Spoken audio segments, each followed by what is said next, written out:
चलाने वाले भैया हमारे राज साउंड सर्विस लालगंज, जिनके पांडाल में बैठे हम सभी लोग आज की कथा में हम सभी लोग प्रवेश, जैसे स्वयं नारायण ने बताया कि देखो जो परम प्रभु परमात्मा है उसको कितना दुख हो रहा है, कितना कष्ट हो रहा है, उसका प्राकट्य कारागार में हो रहा है। कंस के कारागार में भगवान अवतरित हुए और कारागार से मुक्ति का मार्ग भी बता रहे हैं कि देखो चाहते तो हम अभी इसी क्षण सब कुछ नष्ट कर देते, परंतु प्रतीक्षा करना चाहिए। मानो ये महात्माओं उपदेश दिया कि समय की प्रतीक्षा करें, यदि नारायण में तो सामर्थ्य है ही है, किस समय क्या कर दें ये पता नहीं। परंतु आज भगवान भी कारागार में पहुंचे और कारागार से बाहर हुए भगवान ने आदेश दिया कि देखो जैसे ही नंद बाबा के महल में जाओगे, माया को आदेशित कर दिया। भक्ति स्वरूपा शक्ति स्वरूपा जगदंबिका माया के रूप में कन्या का रूप धारण किया और जाकर के महारानी नंदरानी के महल में पहुंचे और अर्धरात्रि में मैया सो रही है। इधर यमुना मैया भी भगवान का स्वागत करने के लिए उनके चरणों के स्पर्श कर रही है। चंद्रमा भी अपनी तेज गति में है। भाद्रपद कृष्ण पक्ष अष्टमी बुधवार रोहिणी नक्षत्र रात में 12 बजे संयोग भगवान की अनुपम कृपा और जाकर के माया का भी प्रवेश हुआ कारागार के आगे। भगवती आदि शक्ति जगदंबिका नंदरानी अपने पलंग में सो रही है और जाकर के कन्या का रूप धारण कर लिया, वहीं विश्राम करने लगी। क्योंकि जैसे ही माया का आविष्कार होता है ना, तो माया कब आती है इसको पता भी नहीं लगता, लेकिन आने के समय यदि पता लग जाए, लेकिन जाने में जरा भी समय नहीं लगता। सब कुछ एक पल में नष्ट करने की समर्थ है भगवान। माया पहुंची और इधर भगवान यज्ञदेव का भी प्राकट्य हो गया है। जो अग्नि हवन कुंड में शांत हो गई थी बंधुओं माताओं, वो भी यज्ञ भगवान के प्राकट्य होने के पश्चात में स्वयं यज्ञदेव है। स्वयं यज्ञ भगवान का प्राकट्य हुआ है तो अग्नि देवता भी उनका स्वागत कर रहे हैं। हवन कुंड में अपने आप अग्नि प्रज्वलित हो गई है, उनका भी स्वागत हो रहा है। जो पद्म पुष्प सूख गए थे वो भी प्रसन्न हो गए। वेद मंत्रों की ऋचाएं हो रही हैं, ध्वनि हो रही है, घंटा घड़ियाल की आवाजें आ रही हैं, वातावरण पवित्र हो गया। उसके पश्चात में महाराज अर्धरात्रि में स्वयं नारायण ने सब कुछ बता दिया, देखो हमें ले जाना और वहां से मुझे वहीं पे छोड़ देना, परंतु वहां मेरी ही आदेश के अनुसार शक्ति स्वरूपा जगदंबिका है, वो माया है। वो माया और दूसरी नहीं, वो कन्या के रूप में उस कन्या को लेकर के तो महाराज जैसे अर्धरात्रि में पहुंचे ना, जाकर के बांके बिहारी प्रभु श्री नारायण को पालने में लिटा दिया मैया के पलंग पे और उधर से कन्या को उठा दिया। कन्या को लेकर के पहुंचे तो महाराज कन्या कोई दूसरी नहीं तो माया है। माया आते ही महाराज जंजीरों में जकड़ गए। जैसे कारागार में प्रवेश किया तो बंधन में पड़ गए।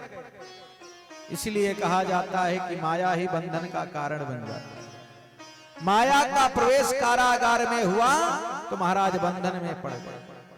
जंजीरें जकड़ गई, हथकड़ियां लग गई, बेड़ियां जकड़ गई। जो 7 द्वार हैं महाराज उसमें अपने आप ताले लग गए। पहरेदार भी जो सो गए थे वो भी बेचारे जग गए। लेकिन बंधुओं माताओं मैं निवेदन करूं, माया कभी शांत नहीं बैठती। माया कितना भी आप छिपाओ, छिपने वाली नहीं। माया जाते ही रोना प्रारंभ किया।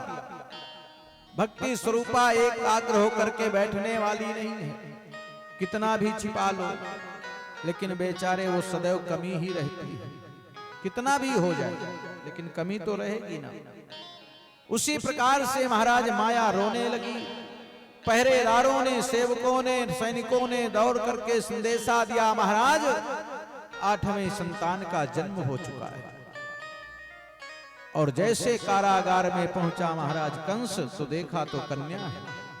शायद देवताओं ने मेरे साथ में कोई छल किया है, परंतु उन्होंने तो यही कहा था कि 8वें संतान से तुम्हारे जीवन की मृत्यु हो जाएगी। हो सकता है अगर सर्प से भय नहीं है तो सर्पिणी से भी भय हो सकता है तो संतान। तो महाराज मारने की इच्छा किया, और जैसे मारने की इच्छा किया, पैरों को पकड़ करके जैसे पत्थर पे पटकना चाहा, तो महाराज वो तो हाथ से फिसल गए, छूट गए। आकाश मार्ग में जाकर के अपने स्वरूप को परिवर्तित कर लिया। वो अष्टभुजी दुर्गा का प्राकट्य हो गया। नंद गोप गृहे जाता यशोदा गर्भ संभवः ततस्तो नाशयिष्यामि विंध्याचल निवासिनी। माता विंध्याचल में जाकर के प्रतिष्ठित हुई और ये संदेशा दिया, रे दुष्ट, तेरे मारने वाले का जन्म तो हो चुका है, और मैं ये संदेशा दे रही हूं, तुम्हारी भुजाओं में शक्ति हो, सामर्थ्य हो, तो जाकर के और कहीं नहीं गोकुल में उसका जन्म हुआ है, तो जाकर के मार देना। ये भी संदेशा था। अब तो जैसे ये सुन लिया ना कि मेरे मारने वाले का जन्म हो चुका है, और वही शक्ति स्वरूपा जाकर के विंध्याचल में प्रतिष्ठित हो गई। ऐसा सुनने के पश्चात में और चिंतन का विषय बन गया। अब क्या करें? जपश्चे गर्मे गेहयम श्रूयताम नततास्ततः तप्त सप्ता प्रवष्टाने साष्टनाथ खेचरः स्नात्वानुशवनं तस्मिन् कालिंद्या सलिले शिवः। भोजन पानी छोड़ने का प्रयास किया। अब क्या करें, मेरे मारने वाले का जन्म हो चुका है। मैंने बड़ा प्रयास किया, और जैसे ही महाराज वो तो कन्या है हाथ से फिसल गई, अब तो जाकर के प्रार्थना करते हैं, प्रायश्चित करते हैं। किसकी? बोले देवकी के चरणों को पकड़ करके रोने लगे, बहन मैंने बहुत बड़ा अपराध कर दिया। बोले भैया हम कर ही क्या सकते हैं? उपदेशो ही मूर्खाणाम प्रकोपाय न शांते पया पानम भुजंगानाम केवलम विषवर्धनम। अगर सर्प को दूध पिलाओगे तो अमृत नहीं प्राप्त होगा, विष ही मिलेगा। उसी प्रकार से मूर्ख व्यक्ति को उपदेश दोगे तो महाराज उसके क्रोध बढ़ेगा। इसलिए मूर्ख व्यक्ति से बिल्कुल हाँ में हाँ मिलाते रहो, यही अच्छाई है। अगर आपकी बात कोई समझने वाला नहीं है तो या तो उससे बात करना बंद कर दो, और या तो उसकी झूठी हाँ में हाँ मिलाते रहो, तभी आप उसके प्रिय रहोगे। उपदेशो ही मूर्खाणाम प्रकोपाय न शांते पया पानम भुजंगानाम केवलम विषवर्धनम। ऐसी परिस्थिति में महाराज परम चिंतन का विषय बना हुआ है। बहन मेरे अपराधों को क्षमा कर दो। जैसे क्षमा शब्द कहा तो और प्रशंसा करने लगी देवकी, अरे इंद्रस्तुम वज्रस्तुम, तुम ही सब कुछ हो, तुम्हारे सामर्थ्य में कोई तुम्हारे सक्षम है ही नहीं। महाराज मेरे 6 पुत्रों को मार दिया है। 8वें में महाराज 7वां मेरा गर्भ नष्ट हुआ। 8वें कन्या को भी तुमने मारने का प्रयास किया, लेकिन ये तो नारायण की लीला है, कौन सामर्थ्य कर सकता है। रात्रि गमिष्या भवस्त्रपातः भास्वान दास्यं हसयेति पंकजे इत चिंतयाति कोशाग्निगग्ने हंतिम गजवार्तवीर्तः। परिणाम क्या है? और यही संसार का एक वे भी व्यवहार है। कहीं तो प्रसन्नता है तो कहीं दुख के बादल आ गए हैं। प्रसन्नता कहाँ है? नंद बाबा के द्वार पे सभी लोग बड़ी मात्रा में, बड़ी संख्या में बधाई देने जा रहे हैं, आनंद उत्सव मना रहे हैं। क्या?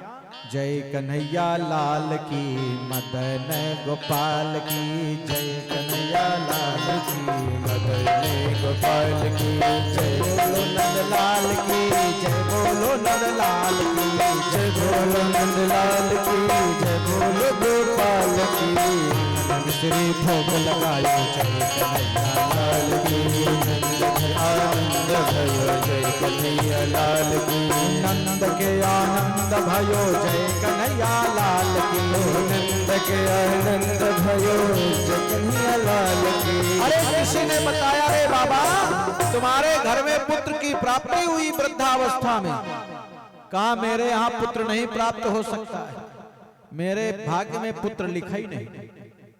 बोले फिर ये क्या है, इतनी बधाई लगी है, ये है क्या? कहा ये पुत्र नहीं है, फिर क्या?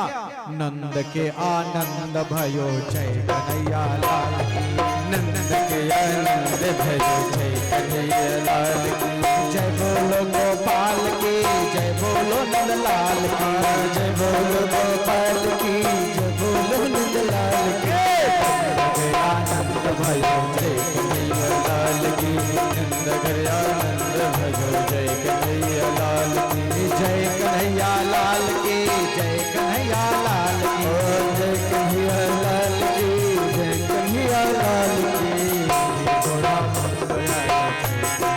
लाल की नंद भैया नंद भयो जय कन्हैया लाल की जय बोलो गोपाल की जय बोलो नंदलाल की जय बोलो गोपाल की जय बोलो नंदलाल की जय कन्हैया लाल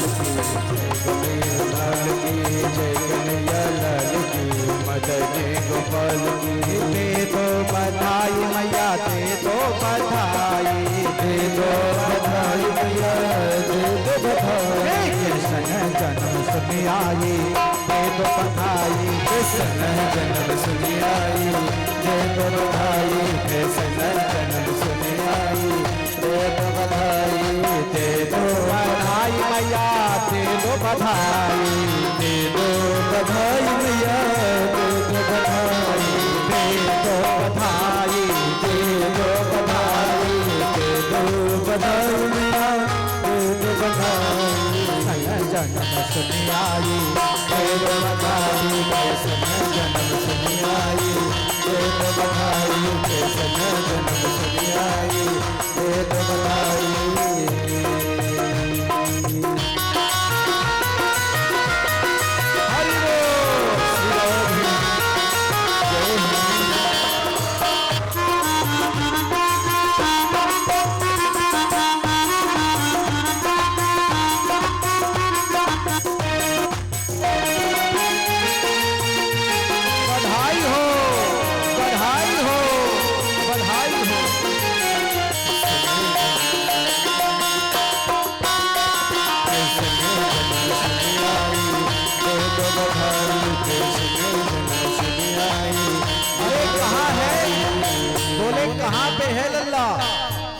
अरे सभी गोकुलवासी, सभी गोपियां, सभी ग्वालनियां बधाई के लिए सभी प्रजा के लोग पहुंचते हैं और अपने परिवार के साथ में जा रहे हैं, अकेले नहीं जा रहे हैं, सबको बता के जा रहे हैं चलो चलो नंद बाबा के घर पे चलते, महल में चलते हैं।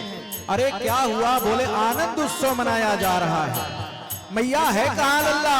बोले चार पहिया पे खेल रहा लल्ला।